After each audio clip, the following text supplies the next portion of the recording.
வணக்கம் Kaverians. ஹெச்டிஎஃப்சியோட bank results வந்திருக்கு. அதோடு சேர்த்து இன்னொரு ரெண்டு ஸ்மால் ப்ரைவேட் செக்டர் பேங்க்கும் டீல் பண்ணலான் இருக்கேன் நான். அந்த ரெண்டு ஸ்மால் பேங்க் என்னென்னு பார்த்தீங்கன்னா, ஒன்று வந்து RBL பேங்க், இன்னொன்று வந்து கரூர் வைசா பேங்க்.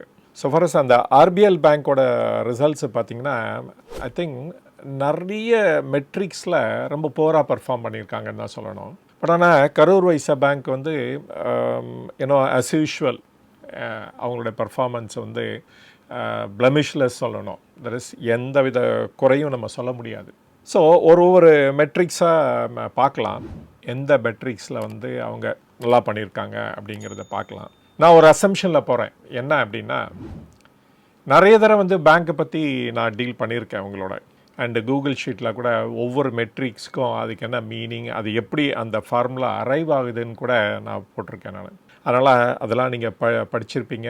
அதனால் அதை பற்றி நல்லா தெரிஞ்சிருக்கோம் அப்படின்னு ஒரு அசம்ஷனில் நான் ப்ரொசீட் பண்ணுறேன். ஸோ நிறைய டேர்ம்ஸ் சொல்லுவேன் பாருங்கள், ROA அண்ட் ROE இல்லாட கேபிட்டல் அடிக்வசி அப்படின்லாம் சொல்லும்போது நான் என்ன அசியூம் பண்ணிக்கிறேன் அப்படின்னா, இதுக்கெல்லாம் வந்து நான் விளக்கம் சொல்ல தேவையில்லை அப்படின்னு நினைக்கிறேன் நான். ஆக்சுவலாக இந்த மெட்ரிக்ஸ் மட்டும் பார்த்தா போதும், அதுதான் மோஸ்ட் இம்பார்ட்டன்ட் மெட்ரிக் ஆல்சோ அப்படின்னு சொல்லணும். இந்த ரெண்டு பேங்க்கோட ரிசல்ட்ஸ் வந்து நம்மளுடைய கூகுள் ஷீட்டில் இருக்குது. நம்மளுடைய காவேரியன்ஸ் அத்தனை பேரும் போய் பார்த்துக்கலாம். அப்புறம் இந்த ரெண்டு பேங்க்கோட கம்பேரிட்டிவ் அனாலிசிஸும் இதில் கொடுத்துருக்கு. ஸோ எல்லோரும் போய் பார்த்து பயனடைஞ்சிக்கலாம். இப்போ பேங்க் எல்லாமே என்ன ப்ராப்ளம் ஃபேஸ் பண்ணிகிட்ருக்காங்க அப்படின்னு பார்த்தீங்கன்னா, பொதுப்படையாக சொல்கிறேன் நான், இது வந்து எல்லா பேங்க்குக்கும் பொருந்தாது. லிக்விடிட்டி க்ரன்ச், அவங்களுக்கு பணப்பற்றாக்குறை ரொம்ப ஜாஸ்தி இருக்குது. யார் அப்படின்னா, ரெண்டு பேர் சொல்லலாம். உடனே இம்மீடியட்டாக RBI ஞாபகம் வரும் நமக்கு. அவங்களும் ஸ்டெப்ஸ்லாம் எடுத்துகிட்ருக்காங்க. பட் ஸ்டில் லிக்விடிட்டி வந்து இன்சஃபிஷியண்ட்டாக இருக்குது எல்லா பேங்க்ஸுக்கும். செகண்ட் வந்து FIIs நிறைய வித்ட்ரா பண்ணிகிட்டே போகிறனால, ஷேர் மார்க்கெட்லேருந்து இல்லாட்ட செக்யூரிட்டிஸ் மார்க்கெட்லேருந்து வித்ட்ரா பண்ணுறனால இந்த மணி வந்து சக்ட் அவுட் அப்படின்னு சொல்லணும். ஸோ எல்லாமே RBI கிட்ட போயிடுது அப்படின்னு சொல்லணும். ஸோ அதனாலேயும் நிறைய லிக்விடிட்டி ஷார்ட்ஃபால் வந்திருக்கு. பணம் இல்லைன்னா பேங்க் வந்து லென் பண்ண முடியாது. இன்ஃபேக்ட் டெபாசிட்டே க்ரோ ஆகாது. அண்டு டெபாசிட் க்ரோ ஆகணுன்னா லென் பண்ண முடியாது. லென் பண்ணல அப்படின்னா ஃபர்தர் டெபாசிட்டும் எக்கானமியில் க்ரியேட் ஆகாது. So liquidity is the first problem.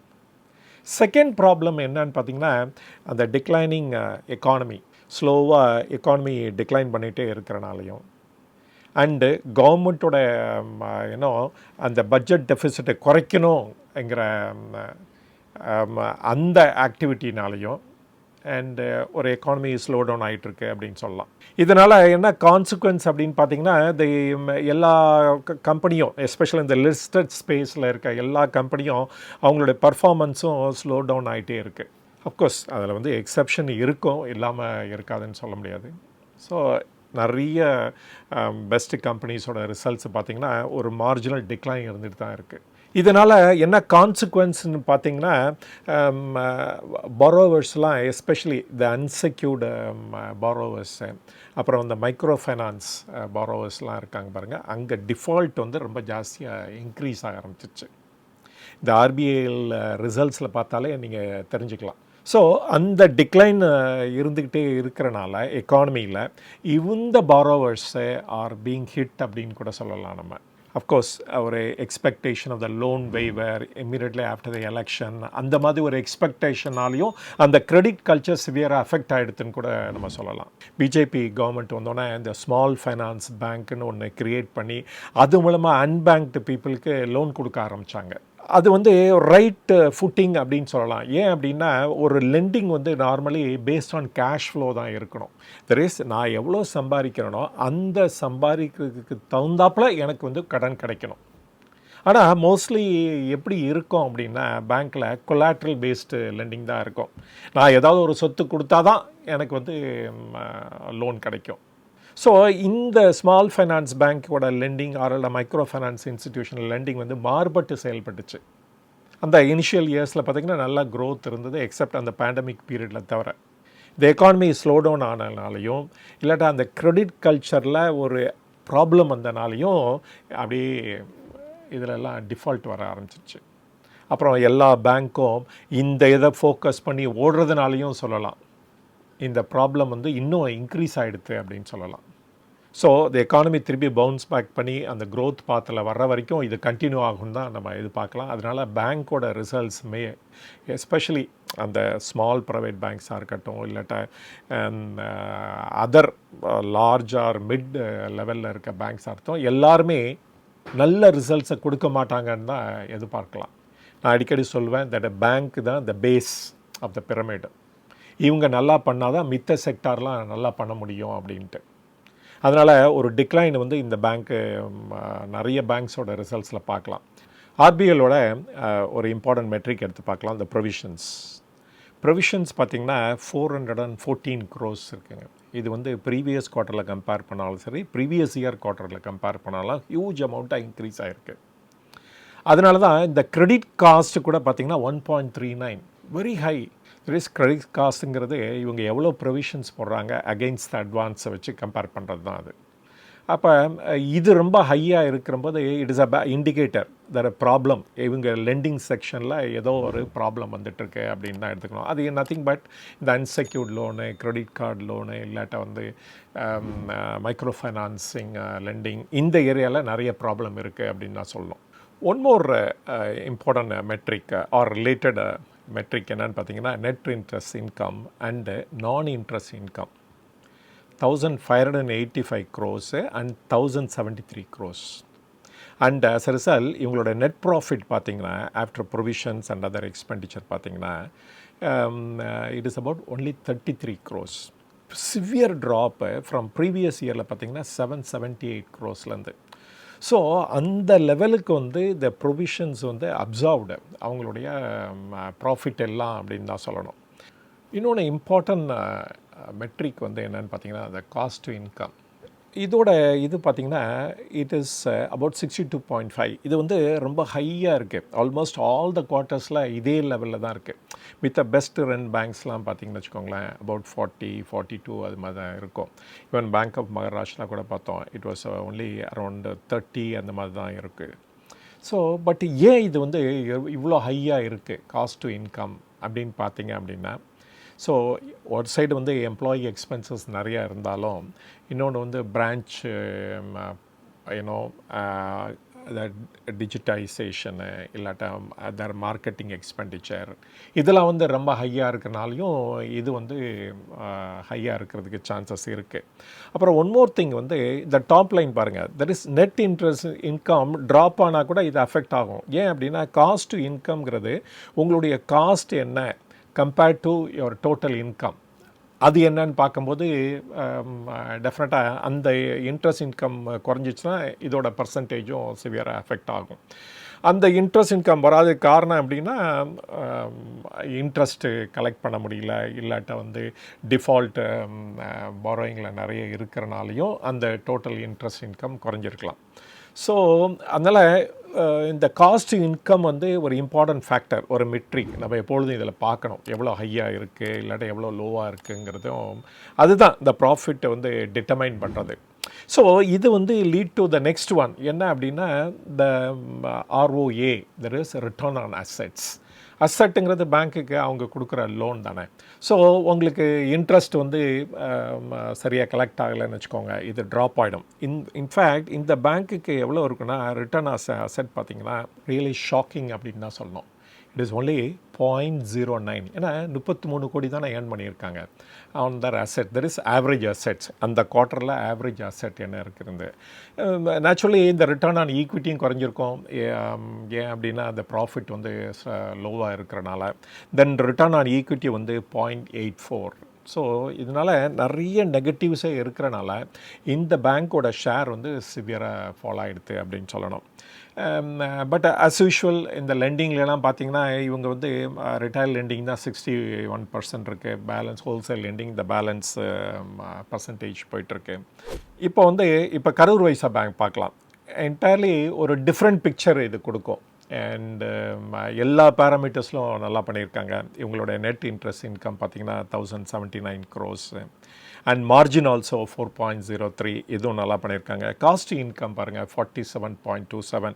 Of course இந்த பேங்க் வந்து இந்த காஸ்ட் இன்கம் ரொம்ப ஹையாக தான் இருக்குது நம்ம மித்த பேங்க் ஆஃப் மகாராஷ்டிரா கம்பேர் பண்ணால்.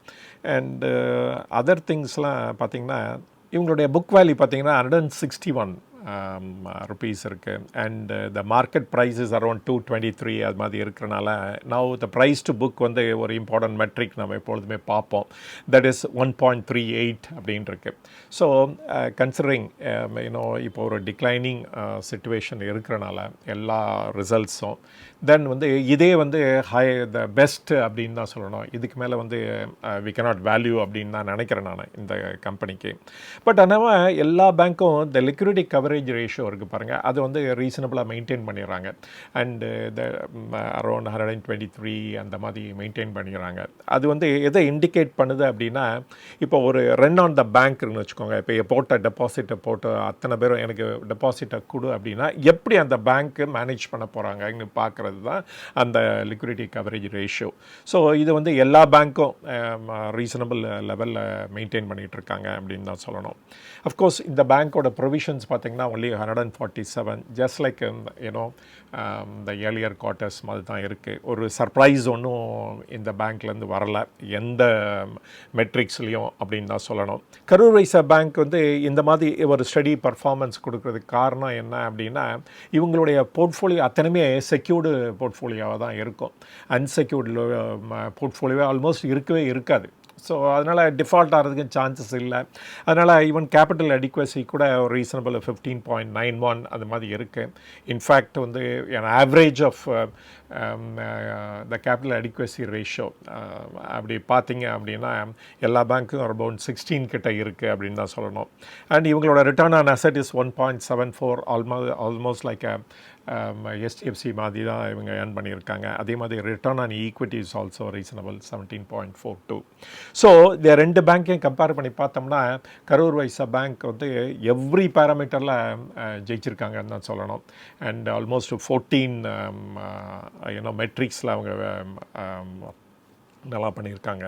ஸோ அதனால் இந்த பேங்க்கா ஆர்பிஎல்லா கரூர் வைஸ்யா பேங்க்கா பெட்டரா அப்படிங்கன்னா கரூர் வைஸ்யா பேங்க் தான் பெட்டர் அப்படின்னு சொல்லணும். பட்டு இதனால் ரெக்கமெண்டேஷன் கிடையாது. உடனே Karur Vysya Bank will do very well in future அப்படின்ல. நீங்கள் வந்து இனிமேல் இன்னும் பேங்க்கை எவாலுவேட் பண்ணணும் அப்படின்னா கரூர் வைஸ்யா பேங்க்கோட மெட்ரிக்ஸை எடுத்து வச்சுட்டு நீங்கள் அதை வச்சு கம்பேர் பண்ணி பார்க்கலாம். மித்த பேங்க்லாம் எப்படி பர்ஃபார்ம் பண்ணுறது அப்படிங்கிறதுக்காக. ஸோ அந்த கம்பேரிட்டிவ் சார்ட் கொடுத்துருக்கேன் நான். ஸோ நீங்கள் பார்த்து அதை பற்றி தெரிஞ்சுக்கலாம். And now coming to the HDFC bank அப்படின்ட்டு, இதுதான் largest private sector bank, almost rival அப்படின்னு சொல்லணும் டு SBI அப்படின்ட்டு. இன்றைக்கி யாராவது ஒரு பேங்க் வந்து SBIயை பீட் பண்ண முடியும் அப்படின்னா நெக்ஸ்ட் ஒரு 3 to 4 years அப்படின்னா இந்த பேங்க்னால தான் முடியும்.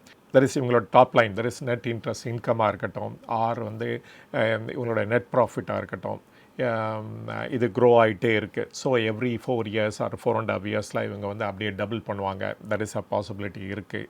ஸோ இவங்களுடைய இப்போ ஃபோக்கஸ் என்னன்னு பார்த்தீங்கன்னா ஒன்லி டெபாசிட்டு தான் and rather then advances. But இருந்தாலும் இந்த பேங்க்கோட ரிசல்ட்ஸும் பார்த்தோம்னா இந்த ப்ரொவிஷன்ஸ் வந்து ட்ரெமெண்டஸாக இன்க்ரீஸ் ஆகிருக்கு. அண்ட் ஏன் அப்படின்னா again the same unsecured lending and இந்த மைக்ரோ ஃபைனான்சிங் லெண்டிங், அதனால வந்து ஒரு யூனோ ஒரு டிஃபால்ட்டு அண்டு ப்ரொவிஷன்ஸ்லாம் நிறைய போட வேண்டியது இருக்குது. ஸோ இதனால் இந்த பேங்க்கும் சம்வாட் அஃபெக்டட் அப்படின்னு தான் சொல்லணும். பட் வந்து ஸ்டில் அவங்க க்ரோத் காமிச்சிருக்காங்க. அந்த க்ரோத்து எங்கேருந்து நிறைய வந்திருக்கு அப்படின்னு பார்த்தீங்கன்னா அஃப்கோர்ஸ் அவங்களோட சப்சிடரிஸ்லேருந்து நிறைய வந்திருக்கு. நேற்று கூட நம்ம அதை பற்றி டிஸ்கஸ் பண்ணோம். HDFC AMC பற்றி நம்ம பேசும்போது அவங்களோட பர்ஃபார்மன்ஸ் வந்து எக்ஸலண்ட்டாக இருக்குது அப்படின்னு நம்ம சொன்னோம் நம்ம. அண்ட் அது வந்து ஸ்டடி பர்ஃபார்மன்ஸாக இருக்குது. வென்னவர் த ஷேர் மார்க்கெட் நல்லா பண்ணும்போது இவங்க இன்னும் நல்லா பண்ணுவாங்க அப்படின்னு கூட சொல்லிட்டு இருந்தோம். அண்டு இந்த மாதிரி சப்சிடரிஸோட ஸ்ட்ரென்த்னாலையும் இந்த பேங்க் வந்து கன்சாலிடேட் ரிசல்ட்ஸில் ஈவன் பெட்டராக பர்ஃபார்ம் பண்ணியிருக்காங்க அப்படின்னு தான் சொல்லணும். அண்டு ஆனால் ஒன் திங் என்ன ஞாபகம் வச்சுக்கணும் அப்படின்னா இவங்களுடைய some negatives not only provisions மட்டும் இல்லை பட் அதர் திங்ஸ்லாம் பார்த்தீங்க அப்படின்னா இந்த கிரெடிட் டு டெபாசிட் இது வந்து ஸ்டில் வெரி ஹை அபவுட் 99.5 அது மாதிரி இருக்குது. தெர் இஸ் ஆர்பிஐயோட விஷ் என்ன அப்படின்னா ஒன்லி 75% தான் ஆஃப் த டெபாசிட் வந்து லெண்ட் பண்ணோம் அப்படின்ட்டு. பட் ப்ரீவியஸில் பிஃபோர் மெர்ஜர் கூட இவங்க 84-85 தான் மெயின்டைன் பண்ணிகிட்டு இருந்தாங்க. இன்ஃபேக்ட் ப்ரைவேட் பேங்க்ஸ் எல்லாமே ரொம்ப ஹை லெவலில் தான் மெயின்டைன் பண்ணிகிட்டு இருக்காங்க. ஈவன் ஆக்சிஸ் பேங்க்லாம் எடுத்துட்டிங்கன்னா 92% அந்த மாதிரி லெவலில் தான் இருக்காங்க. பட் இவங்க வந்து இஸ் அபவுட் 99.5 அந்த மாதிரி இருக்குது. அது குறையும் அப்படின்னு எதிர்பார்த்தோம். நிறைய லோன் புக்கை கூட ட்ரான்ஸ்ஃபர் பண்ணிகிட்டு இருக்காங்க, ஆக்சுவலாக விற்றுட்ருக்காங்க மித்த பேங்க்கோட. பட் இருந்தாலும் இது குறையவே இல்லை, இன்னும் வந்து வெரி ஹை லெவலில் தான் இருக்குது. அண்டு சூனர் ஆர் லேட்டர் இதை குறைக்கிறதுக்கு தான் இன்னும் பாடுபடுவாங்கன்னு நினைக்கிறேன் நான். ஸோ என்ன சொல்லலாம் அப்படின்னா HDFC பேங்க் பற்றி சொல்லணும் அப்படின்னா ஒரே ஒரு இது தான் எனக்கு ஞாபகம் வருது. தெர் இஸ் இப்போ கடலுக்கு போக முடியலன்னு வச்சுக்கோங்க மீன் பிடிக்க.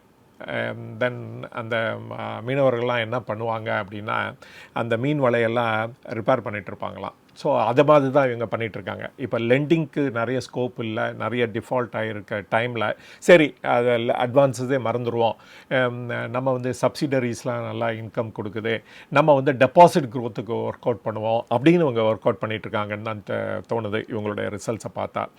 அண்டு ஸோ வித் திஸ் நான் இந்த 3 பேங்க்கோட அனாலிசிஸ் ஓட முடிவுக்கு வந்துட்டேன் நான். இப்போ வந்து நம்ம 3 பேங்க்கை பற்றி டிஸ்கஸ் பண்ணோம். இது வந்து ஜஸ்ட் ஒரு எஜுகேஷன் பர்பஸுக்காக பண்ண அனாலிசிஸ் தான். இது வந்து ஒரு ஸ்டாக் ரெக்கமெண்டேஷன் கிடையாது. இன்கேஸ் நீங்கள் வந்து இந்த ஸ்டாக்கை வாங்கணும்னு நினச்சாலோ தென் ஒரு செபி ரெஜிஸ்டர்ட் அட்வைசர்கிட்ட கேட்டு நீங்கள் டிசைட் பண்ணிக்கலாம்.